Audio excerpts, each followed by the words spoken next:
नमस्कार दोस्तों, आप सभी का स्वागत है हमारे अपने चैनल एग्रीकल्चर एग्ज़ाम गुरु पे। आज हम पढ़ेंगे एग्रीकल्चर हेरिटेज के बारे में। ये video BSc agriculture first semester के छात्रों के लिए काफ़ी हेल्पफुल है। तो चलिए शुरू करते हैं हम आज का सेशन। सबसे पहले हम जानेंगे कि एग्रीकल्चर शब्द क्या है, एग्रीकल्चर का मीनिंग क्या है।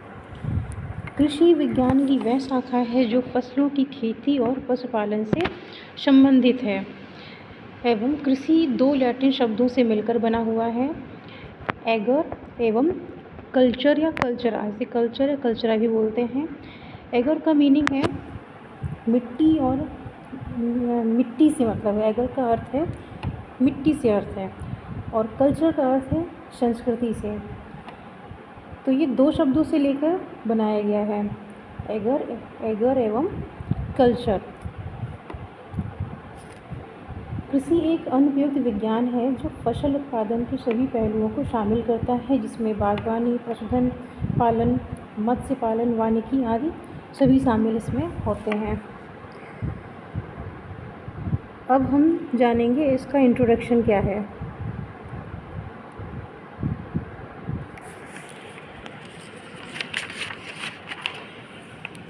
हमारी विरासत किसी भी अन्य सभ्यता की तुलना में अद्वितीय है। भारत के नागरिक के रूप में हमें अपनी समृद्ध सांस्कृतिक विरासत पर गर्व महसूस करना चाहिए। अच्छा, एग्रीकल्चर का मीनिंग तो आप लोगों ने समझ लिया। अब हेरिटेज का मीनिंग क्या है। हेरिटेज का मीनिंग है विरासत से, अर्थात कृषि विरासत। कृषि विरासत के बारे में आपको पढ़ना है कि कृषि से हमें विरासत में क्या क्या चीज़ें मिली हैं, उन्हीं चीज़ों को नई नई टेक्नोलॉजी से जोड़ के हमने किस तरह से उसको आगे ग्रो किया है, ये चीज़ें हम पढ़ रहे हैं सब्जेक्ट में। भारत में कृषि हाल के मूल की नहीं है, लेकिन 7500 से 4000 ईसा पूर्व के नवपाषाण युग में एक लंबा इतिहास रहा है। महान संतों के ज्ञान और शिक्षाओं से कृषि को लाभ होता है। पारंपरिक किसानों ने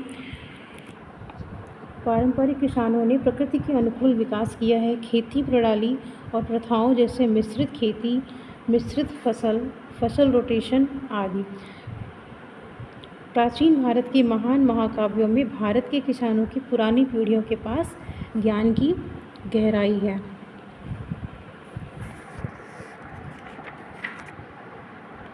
नेक्स्ट, ओरिजिन ऑफ एग्रीकल्चर। कृषि या कृषि की शुरुआत सभ्य या गतिहीन समाज की शुरुआत है। होलोसीन एरा किसे कहते हैं? 10,000 ईसा पूर्व के दौरान जनसंख्या में जलवायु परिवर्तन और वृद्धि। कृषि के विकास का नेतृत्व किया। कांस्य युग के दौरान पौधों और जानवरों के वर्चस्व ने प्रारंभिक होमोसेपियंस के शिकार और इकट्ठा होने से लेकर चयनात्मक शिकार, हेरिंग और अंत में बसे कृषि तक के पेशे को बदल दिया। आखिरकार कृषि प्रथाओं ने लोगों को स्थायी बस्तियों को स्थापित करने और शहरी आधारित समाजों का विस्तार करने में सक्षम बनाया। खेती खानाबदोश पूर्व ऐतिहासिक समाजों से 7000 ईसा पूर्व के आसपास बसे नवपाषाण जीवन शैली में संक्रमण का प्रतीक है। कृषि की आधुनिक परिभाषा के अनुसार जो भूमि मोनोक्रॉपिंग, संगठित सिंचाई और एक विशेष श्रम शक्ति के उपयोग के बड़े पैमाने पर गहन खेती का एक समूह होगा। शीर्षक कृषि के आविष्कारक सुमेरियों के पास जाएगा।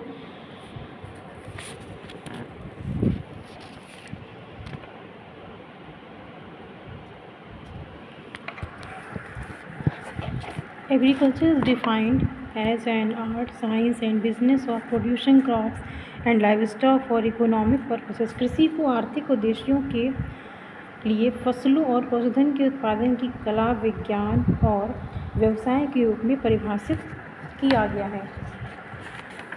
एग्रीकल्चर को एज अ आर्ट भी मानते हैं और साइंस भी। एक कला के रूप में या खेत के संचालन को एक कुशल तरीके से करने के तरीके के ज्ञान को गले लगाता है, लेकिन जरूरी नहीं कि खेत प्रथाओं में निहित सिद्धांतों की समझ शामिल हो। एज अ साइंस, एक विज्ञान के रूप में एक विज्ञान के रूप में उपज और लाभ को अधिकतम करने के लिए फसल प्रजनन, उत्पादन तकनीक, फसल सुरक्षा, अर्थशास्त्र आदि जैसे वैज्ञानिक सिद्धांतों पर विकसित सभी तकनीकों का उपयोग करता है। उदाहरण के लिए संकरण द्वारा विकसित नई फसलें और किस्में, कीटों और रोगों के लिए प्रतिरोधी ट्रांसजेनिक फसल की किस्में, प्रत्येक फसल में संकर, उच्च उर्वरक, उत्तरदायी किस्में, जल प्रबंधन, खरपतवारों को नियंत्रित करने के लिए जड़ी बूटी, कीट और बीमारियों और इतने पर मुकाबला करने के लिए जैव नियंत्रण एजेंटों का उपयोग। As a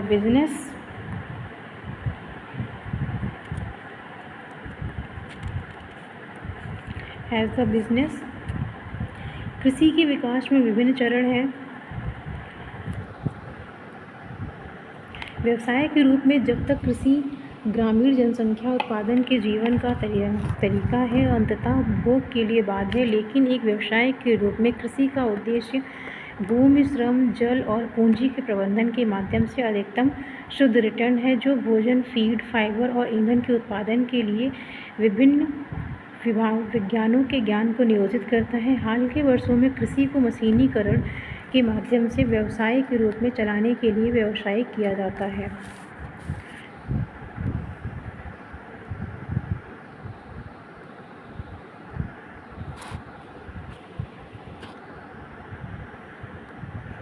evaluation of man and agriculture, मनुष्य और कृषि का विकास। कृषि के विकास में विभिन्न चरण हैं जो मानव सभ्यता के साथ साथ उन्मुख हैं। वे शिकार कर रहे हैं देहाती फसल संस्कृति, व्यापार, मानव सभ्यता के चरण। फर्स्ट इज हंटिंग अर्थात शिकार।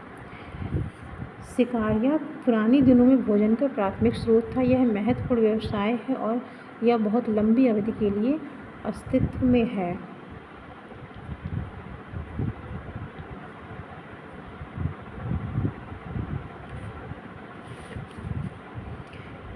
देहाती मानव ने अपना भोजन वर्चस्व AI मॉल के माध्यम से प्राप्त किया। उदाहरण कुत्ते, घोड़ा, गाय, भैंस आदि। वे जंगल की परिधि में रहते थे और उन्हें अपने पालतू जानवरों को खिलाना पड़ता था। अपने जानवरों को खिलाने के लिए वे भोजन की तलाश में एक स्थान से दूसरे स्थान पर चला जाता था। यह आरामदायक नहीं था। क्रॉप कल्चर, फसल संस्कृति। नदी के तल के पास रहने से उसके पास अपने जानवरों और पालतू फसलों के लिए पर्याप्त पानी था और खेती शुरू कर दी। इस प्रकार उसने एक जगह बसना शुरू कर दिया है। ट्रेड अर्थात व्यापार। जब उन्होंने अपनी आवश्यकता से अधिक उत्पादन शुरू किया तो अतिरिक्त का आदान प्रदान किया गया। यह व्यापार का आधार है। जब कृषि पनपी है, व्यापार विकसित हुआ है। इससे सड़क, मार्ग आदि जैसे बुनियादी ढांचे का विकास होता है।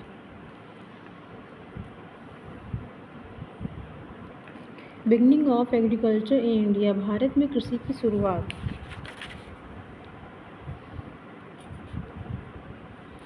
पौधों की शुरुआती खेती और फसलों और जानवरों के वर्चस्व के परिणाम स्वरूप भारतीय कृषि 9000 ईसा पूर्व शुरू हुई। कृषि के लिए विकसित की जा रही उपकरणों और तकनीकों के साथ जल्द ही बसा हुआ जीवन, डबल मानसून के कारण एक वर्ष में 2 कटाई की गई।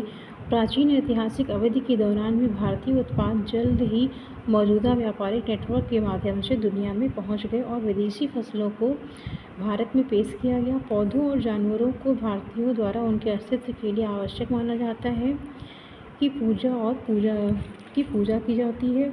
उपमहाद्वीप के चरम उत्तर पश्चिम में प्रवेश करने वाली अतिरिक्त स्थानीय फसलों को पश्चिम से पूर्व और बाद में उत्तर से महाराष्ट्र तक विविध और समकालीन संस्कृतियों के बीच फैलाया गया था।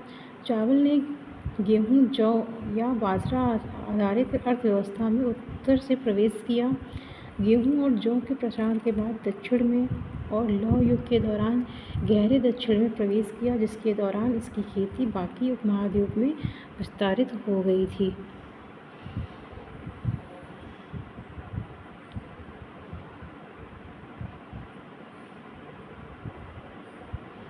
Development of human culture. मानव संस्कृति का विकास। यह माना जाता है कि मनुष्य लगभग 15 लाख साल पहले पृथ्वी पर विकसित हुआ था। यह आदमी बंदर से विकसित हुआ था जिसने अपने पैरों पर खड़े होकर चलना शुरू कर दिया था। ऐसे आदमी को होमो इरेक्टस जावा मैन कहा जाता है। बाद में जावा मैन क्रो-मैग्रन और क्रो-मैग्रन के में आधुनिक आदमी बदल गया। आधुनिक आदमी को जूलॉजिकल रूप में होमो सेपियंस के रूप में जाना जाता है। शुरुआत में ऐसा आदमी बेतहाशा अपना जीवन बिता रहा था, लेकिन 87 से 7700 ईसा पूर्व की अवधि के दौरान उन्होंने भेड़ और बकरी को पालना शुरू कर दिया। हालांकि पहला पालतू जानवर कुत्ता था जिसका उपयोग शिकार के लिए किया जाता था। सभ्यता और कृषि का विकास कई चरणों से गुजरा था।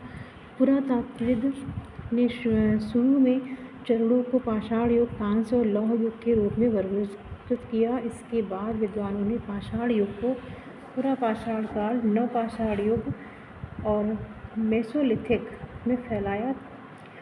3 युगों में से प्रत्येक में अलग अलग सुधार देखे गए। आदमी ने दिन प्रतिदिन के जीवन में उनकी मदद करने के लिए पत्थरों, हड्डियों, जंगल आदि से फैशन और बेहतर उपकरण बनाए। उन्होंने गाय, भेड़, बकरी, कुत्ते आदि पालतू जानवरों के लिए खाद्य फसलों को उगाना शुरू कर दिया।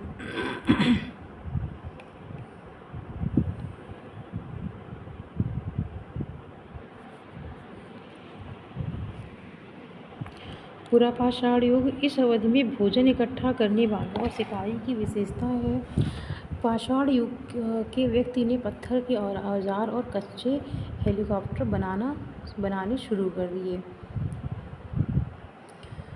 मेसोलिथिक अवधि पुरापाषाण के अंत और नवपाषाण की शुरुआत के बीच से संक्रमणकालीन अवधि को मेसोलिथिक कहा जाता है। यह लगभग 10,000 BC शुरू हुआ और कृषि के उदय के साथ समाप्त हुआ। इस अवधि को मैक्रोलिथ नामक छोटे पत्थर के औजार की विशेषता है। लोग भोजन करने वाले शिकारी के रूप में रहते थे। कुत्ते का वर्चस्व मेसोलिथिक शिकारी की प्रमुख उपलब्धि थी। नवपाषाण कृषि क्रांति। नवपाषाण क्रांति ने खाद्य उत्पादन की तकनीकों में एक बड़ा बदलाव लाया, जिसने मनुष्य को उसके पर्यावरण पर नियंत्रण दिया और उसे अनिश्चित अस्तित्व से बचाया। केवल शिकार, जंगली जामुन और जड़ों का जमावड़ा। पहली बार आदमी बसे हुए गांव में रहता था और भूख से सुरक्षा के अलावा उसके पास सोचने और चिंतन करने के लिए आवश्यक अवकाश का समय था। महत्वपूर्ण विशेषताएं।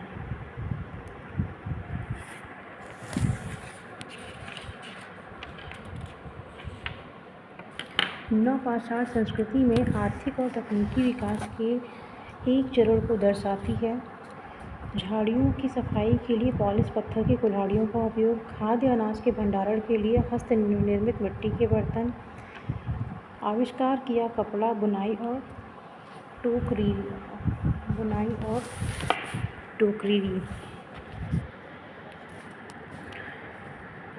चावल, केला, यम, मिलेट दालों की खेती और रेशम की खोज की।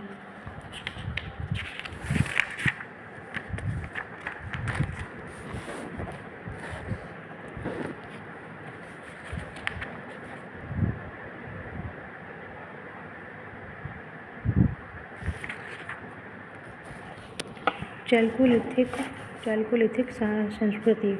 कांस्य युग। चैल्कोलिथिक संस्कृति को कांस्य युग भी कहा जाता है।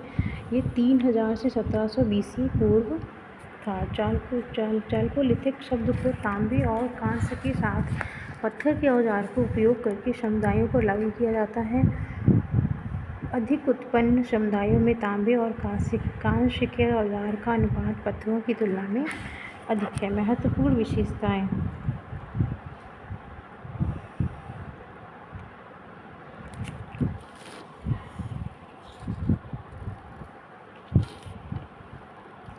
हल्का आविष्कार। महत्वपूर्ण विशेषताएं। हल्का आविष्कार। कृषि पहाड़ी क्षेत्र से निचली नदी घाटी में स्थानांतरित हो गई। सिंचाई के लिए बाढ़ का पानी जमा किया गया और नहरों को खोदा गया। इस अवधि में सिंचित खेती शुरू हुई। नुकीली छड़ी से टपका कर बीज बोना वर्तमान कृषि के लिए विरासत की प्रासंगिकता।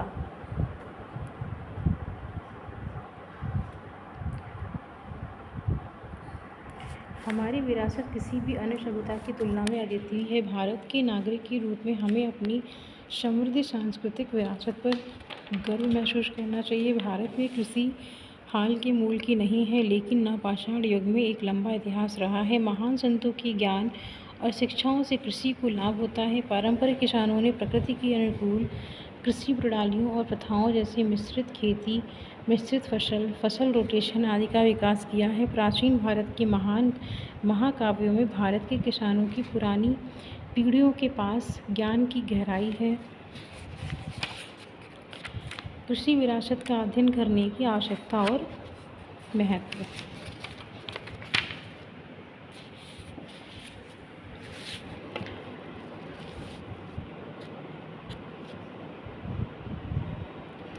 आम विश्व कृषि संरक्षण को राष्ट्रीय और अंतर्राष्ट्रीय स्तर पर मान्यता प्राप्त है और सांस्कृतिक, सामाजिक, पर्यावरणीय और आर्थिक संपत्ति जैसे कृषि विरासत प्रणालियों के मूल्यों का सही मूल्यांकन किया जाता है। कृषि विरासत प्रणाली हमारी राष्ट्रीय स्तर पर लाखों लोगों के भोजन, ऊर्जा, स्वास्थ्य, कृषि और मनोरंजन के लिए अपेक्षाओं और मांगों को पूरा करती है, लेकिन वैश्विक लाभ भी प्रदान करती है। इस तरह की मान्यता रोजगार और आय के सृजन के लिए एक नए अवसर खोल सकती है, जैसे सांस्कृतिक अर्थव्यवस्था कहा जा सकता है। कई देशों में पारंपरिक उत्पादों और कौशल के लिए जिम्मेदार कम मूल्य से इको सांस्कृतिक संरक्षण को अभी खतरा है। बाजारों को विकसित और बेहतर बनाने की आवश्यकता है। हालांकि अन्य गैर बाजार तंत्र उपलब्ध हो सकते हैं और आय और कल्याण को बढ़ाने के लिए बेहतर हो सकते हैं। इसी तरह पर्यटक उद्योग को इस संरक्षण के महत्व के बारे में अधिक जागरूकता पैदा करने का लक्ष्य रखना चाहिए और स्थानीय खाद्य पदार्थों का सेवन करके प्राकृतिक क्षेत्रों और पारंपरिक कृषि परिदृश्यों के पारिस्थितिकवाद को बढ़ावा देना चाहिए।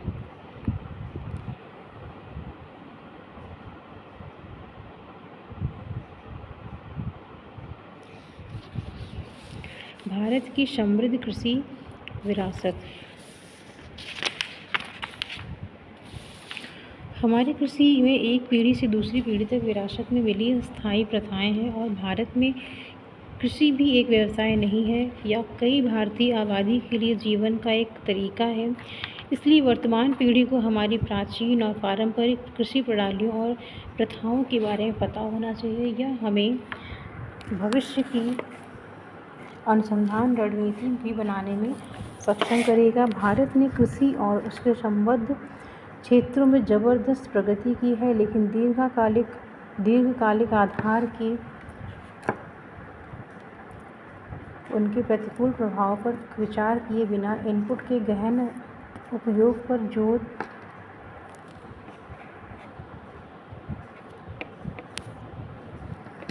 पर जोर ने कृषि की स्थिरता से संबंधित कई समस्याएं पैदा की हैं। रासायनिक उर्वरकों, कीटनाशकों और प्राकृतिक संसाधनों की खोज के तर्कहीन उपयोग से कृषि इकोसिस्टम को खतरा है। मिट्टी खराब हो रही है, पानी और हवा प्रदूषित हो रही है और पौधे और पशु आनुवंशिक संसाधनों को बढ़ता क्षरण हो रहा है। इसलिए अब कृषि के स्थायी रूप पर ध्यान दिया जा रहा है। स्वदेशी तकनीकी ज्ञान स्थायी कृषि में अंतर्दृष्टि प्रदान करता है, क्योंकि इन नवाचारों को एक पीढ़ी से दूसरी पीढ़ी तक एक पारिवारिक तकनीक के रूप में किया गया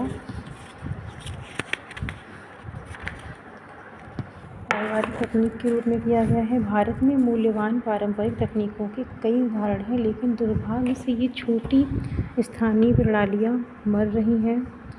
यह ज़रूरी है कि हम इन तकनीकों को एकत्र दस्तावेज और विश्लेषण करें ताकि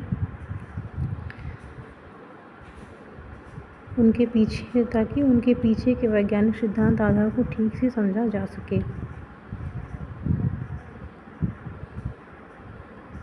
The main objectives for studying agricultural heritage। कृषि विरासत के अध्ययन के कुछ मुख्य उद्देश्य। भारतीय कृषि की समृद्ध विरासत के बारे में जागरूकता बढ़ाना, जो किसी भी अन्य सभ्यता की तुलना में अद्वितीय है। लोगों के बीच गर्व की भावना का आरोप लगाने के लिए, विशेष रूप से कृषि छात्रों के रूप में, हमारी कृषि पीढ़ियों के लिए स्थायी प्रथाओं से युक्त है। पारंपरिक प्रौद्योगिकी पर आधारित वैज्ञानिक अनुसंधान को प्रोत्साहित करना। Thank you. अगर आपको हमारी वीडियो अच्छी लगती है तो प्लीज़ वीडियो को लाइक एंड शेयर करें और चैनल को सब्सक्राइब करना ना भूलें। Thank you.